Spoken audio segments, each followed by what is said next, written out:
Hello, I'm David. I'm not the instructor for this course, but I would like to introduce you to the instructor of the course, Vicki Lau.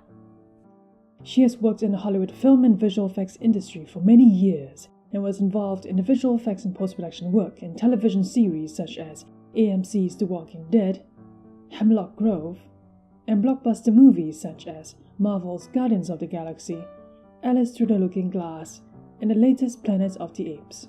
If you'd like to start transitioning your skills from After Effects or another compositing software to Nuke and have no idea where to start, Vicki Lau's experience in both software can be very advantageous to you.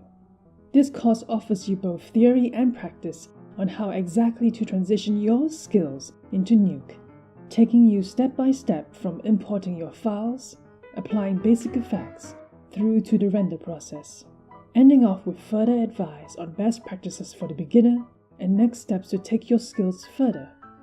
And because I believe in your skills, I will be commissioning a piece of art in the middle of this course for your practice and completion.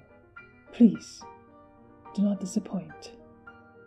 On that note, if you are new to visual effects or looking to transition your existing compositing skills to Nuke, I believe your search ends here. I hope you are ready to start learning and to start working on my commissioned art piece. You should not worry. You are in good hands.